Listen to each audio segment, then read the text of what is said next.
बड़ी खबर आ रही है उत्तर प्रदेश के बहराइच से, जहां आदमखोर भेड़िए ने फिर से हमला किया। बीती रात 2 बच्चियों पर भेड़िए ने यहां हमला किया है। एक बच्ची के गर्दन पर उसने वार किया और दांत से पकड़ करके भागने की कोशिश कर रहा था, लेकिन लोगों के चिल्लाने की वजह से भेड़िया भाग निकला और 5 भेड़िए पकड़े जा चुके हैं। लेकिन अभी भी छठा भेड़िया, जो कि उस झुंड का लीडर बताया जाता है, वो अभी भी फरार है और ऐसे में अभी भी दहशत खत्म नहीं हुई है। तस्वीरें लगातार सामने आ रही हैं। हम आपको दिखा रहे हैं किस तरह बच्ची के गले पर वार किया गया।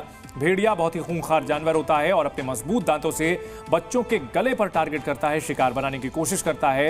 ये बच्ची खुशकिस्मत थी कि ये बच गई, क्योंकि लोगों की नजर पड़ गई थी, लेकिन फिर भी उसे गर्दन में चोट आई है, जिसकी वजह से उसे अस्पताल में भर्ती कराया गया है।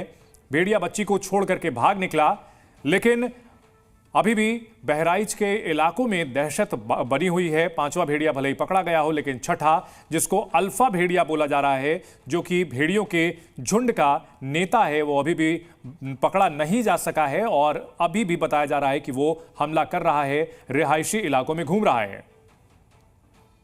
तो आदमखोर हो चुका है अल्फा और 10 लोगों को अब तक शिकार बना चुका था भेड़ियों का यह झुंड।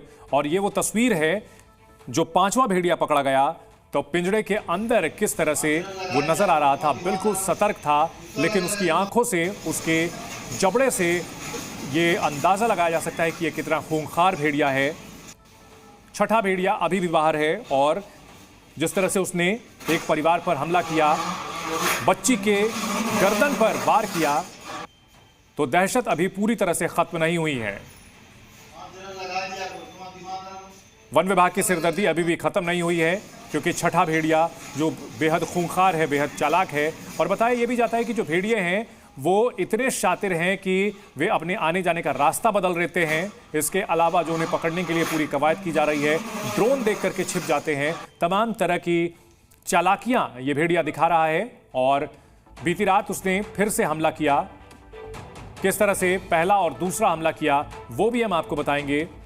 11 साल की बच्ची के गर्दन पर वार किया। महसी के भवानीपुर गांव में उसने पहला अटैक किया, जबकि महसी के मैकूपुरवा गांव में उसने दूसरा हमला किया। बहुत तेजी के साथ ये अपनी लोकेशन बदलता है। 10 साल की शिवानी पर हमला उसने पहले हमले में किया। दूसरा हमला 11 साल की सुमन पर किया। 11 साल की बच्ची के गर्दन पर चोट आई है। वहीं पहले हमले में भी बच्ची गंभीर रूप से घायल हुई है। तो महसी के भवानीपुर और महसी के मैकूपुरवा गांव में हमला किया है भेड़िए ने, यानी 5 उसके साथी भले ही पकड़े गए हैं, लेकिन छठा भेड़िया और खूंखार होकर के अकेले अटैक कर रहा है। बेहद चालाक जानवर है, बेहद खूंखार जानवर है और उसके जबड़े इतने मजबूत होते हैं कि वो बच्चों की गर्दन पर वार करता है और जो शिकार होता है उसे बोलने तक का मौका नहीं मिलता, उसकी आवाज़ दब जाती है। लेकिन यहाँ पर बच्चियाँ खुशकिस्मत रहीं कि उनकी जान बच गई है।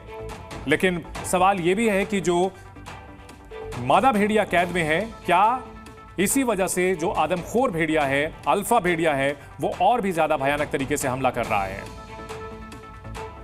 सुबह सोता था माताजी की गोद में, भेड़िया आकर के मुझे खींचने लगा, तब हम दौड़ करके तभी कोई पीटने लगा था, तभी हम छुड़ा पाए थे। कैसे पता चला तो की भेड़िया है? हाँ, हम घर से हम पीटने लगे थे डंडा से, तब भगा वो। तो घायल बच्ची के पिता आप बीती बता रहे थे कि किस तरह से भेड़िए ने घर पर हमला किया और बच्ची को खींचने की कोशिश की थी। ये भेड़िया बिल्कुल बेखौफ हो चुका है, बेहद चालाक है और 2 हमले उसने किए हैं अलग अलग जगहों पर। बहुत तेजी के साथ वो एक गांव पर अटैक करके वहां से भाग निकलता है, फिर किसी दूसरे इलाके में जाकर के हमला करता है। जब तक कि पहले हमले की जगह पर वन विभाग की टीम पहुंचती है, तब तक वो दूसरी जगह अपना शिकार तलाशने की कवायद करता है, चुनौती दे रहा है और पूरी तरह से दहशत का उसने अपना साम्राज्य इस इलाके में कायम किया हुआ है। लोग हालांकि अभी भी डरे हुए हैं। 5 भेड़िए पकड़े गए हैं, लेकिन जो सबसे खूंखार भेड़िया है वो अभी भी बाहर है और बेहद चालाक भेड़िया, ये जब तक पकड़ा नहीं जाता तब तक इस दहशत का अंत नहीं होने वाला है।